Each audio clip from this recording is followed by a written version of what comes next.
Folks. Tonight's discussion B is about aging and lifespan. Okay,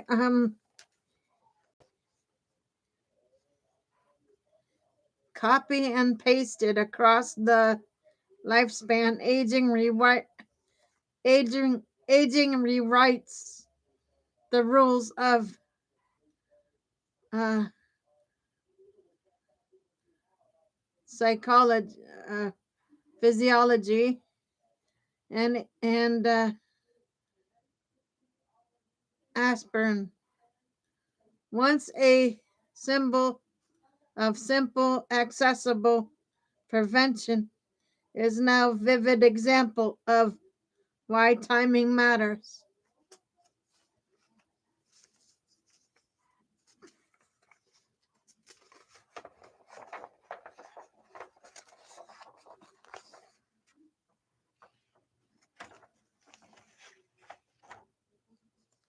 Subgroup analysis, exploring whether genetics, sex, lifestyle factors, or comorbidities modify the risk. Long-term follow-up to determine whether the mortality signals no the mortality signal persists, fades, or evolves over time. Pooled analysis across multiple asperls or asperlins trials to see whether this late life pattern is consistent or unique to Asprey's unusually healthy cohorts. The broader lesson is profound. Preventative strategies cannot be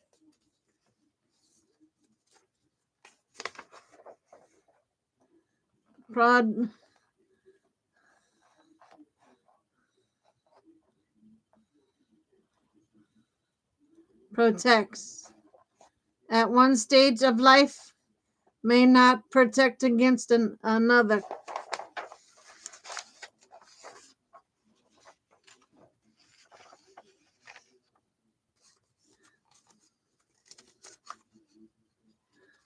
What to watch next? Researchers are now probing deeper into the implications of these findings. Which cancers contributed most to the increased mortality, where certain tumor types were types more sensitive to late life aspen exposure. What biological mechanisms unique to aging might explain the uh, reversal of benefit, changes in inflammation, immune function, or tumor microenvironments.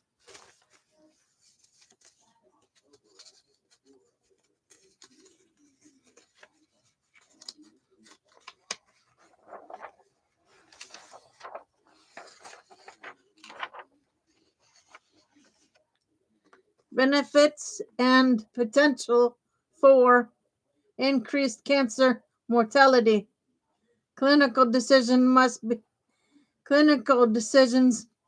must be individualized, balancing cardiovascular protection, bleeding risk, and now this new cancer-related signal.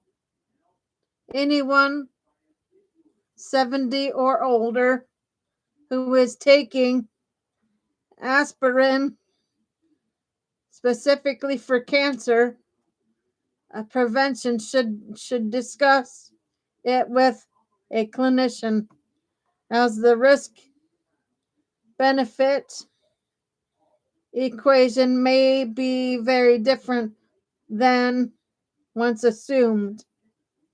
This reminder that preventative medicine must evolve with age. What's aspirin does not contradict earlier research, it clarifies it. It shows that age at initiation is not a minor detail, but a defining variable in whether aspirin helps or harms.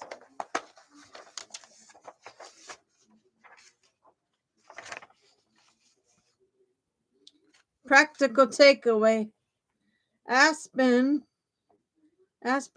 is not a universal cancer prevention pill.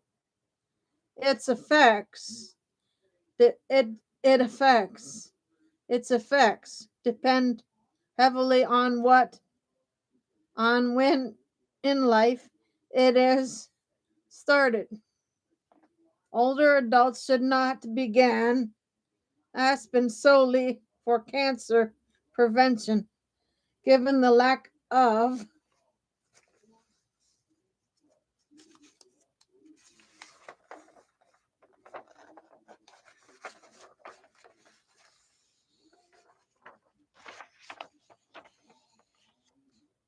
and major physical disability, meaning results reflect aspirin's effects in a robust older population, not one already burdened by illness.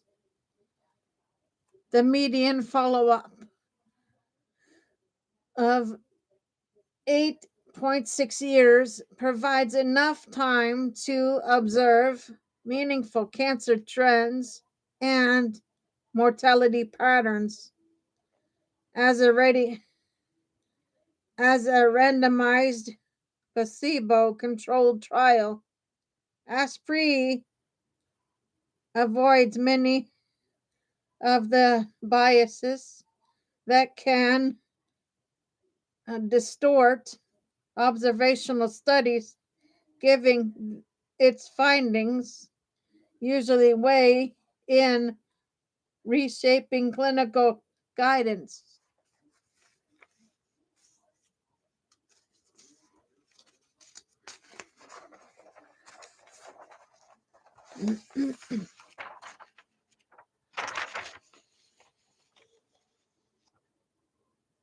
How the study was done and why it matters.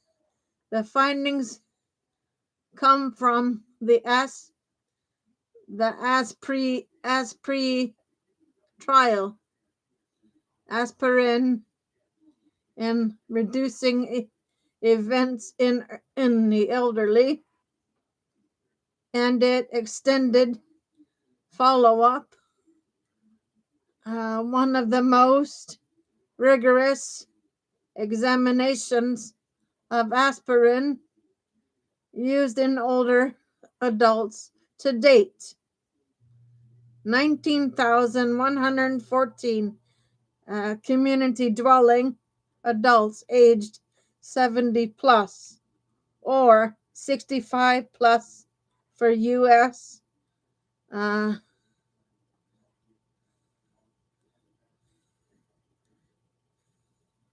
Minorities were enrolled across Australia and the United States. Participants were exceptionally healthy at baseline, free of cardiovascular disease, dementia,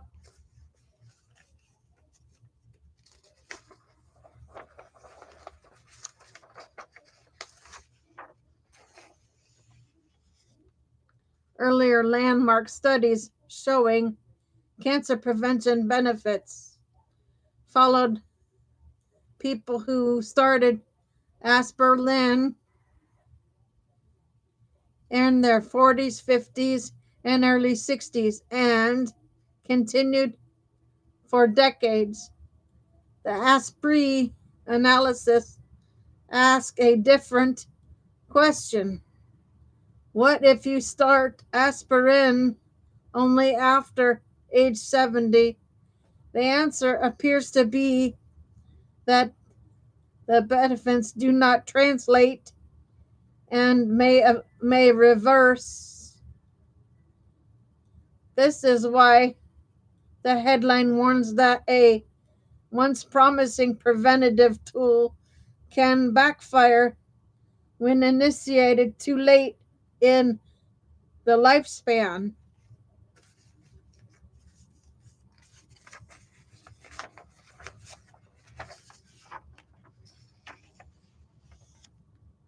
In midlife, aspirin's anti-inflammatory and antiplatelet effects may help suppress early tumor formation and slow the progression of pancreas lesions.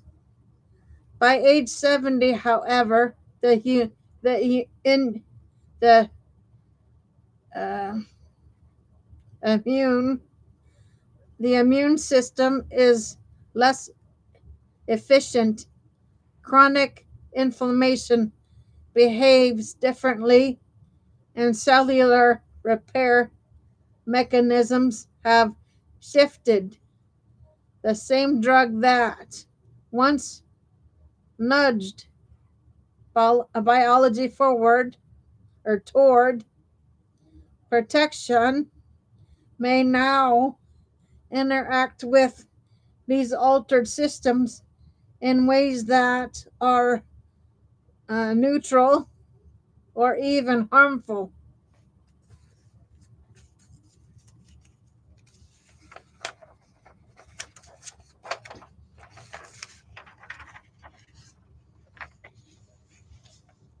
Fundamentally reshape a drug's impact. Taking together these findings challenge the assumption that preventative strategies proven in midlife can simply be extended into older adulthood without reconsideration. Why the headline frames it as what works at 50 may backfire at 70. The article emphasizes a core principle of geoscience. The aging body is not merely an older version of midlife body. It is biologically different.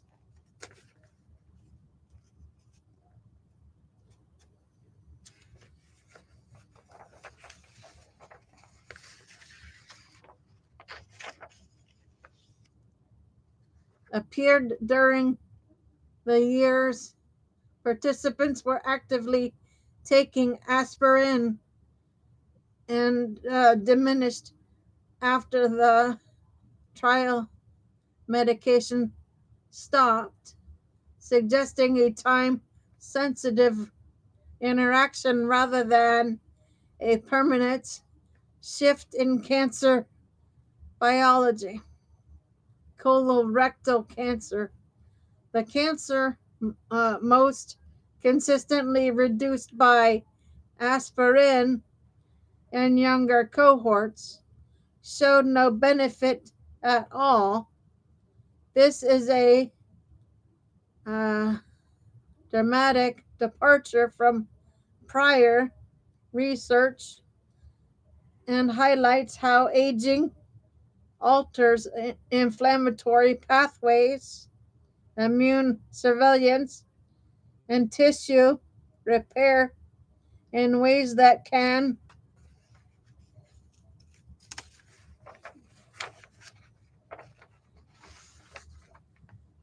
shapes the body's response to medication. Key findings from the page: no reduction in overall cancer incidence was seen among older adults who began taking 100 milligram of aspirin daily. The protective effect that earlier studies observed simply did not emerge when aspirin was initiated late in life. A roughly 15% increase in cancer mortality occurred in the aspirin group compared with placebo. Importantly, this elevated risk.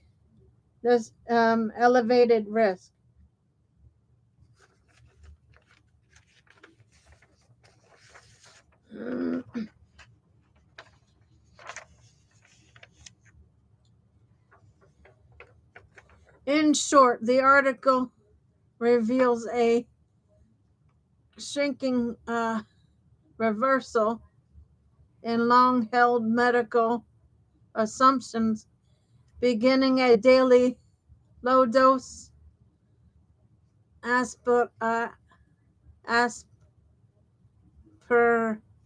aspirin regimen around age 70 not only fails to prevent cancer, but it's linked to higher risk of dying from cancer, despite decades of evidence suggesting that starting aspirin in midlife can reduce long-term cancer risk.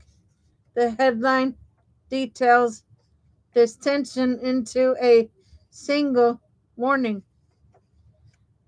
An intervention, once celebrated at 50, may become counterproductive at 70, underscoring how profoundly age influences medications.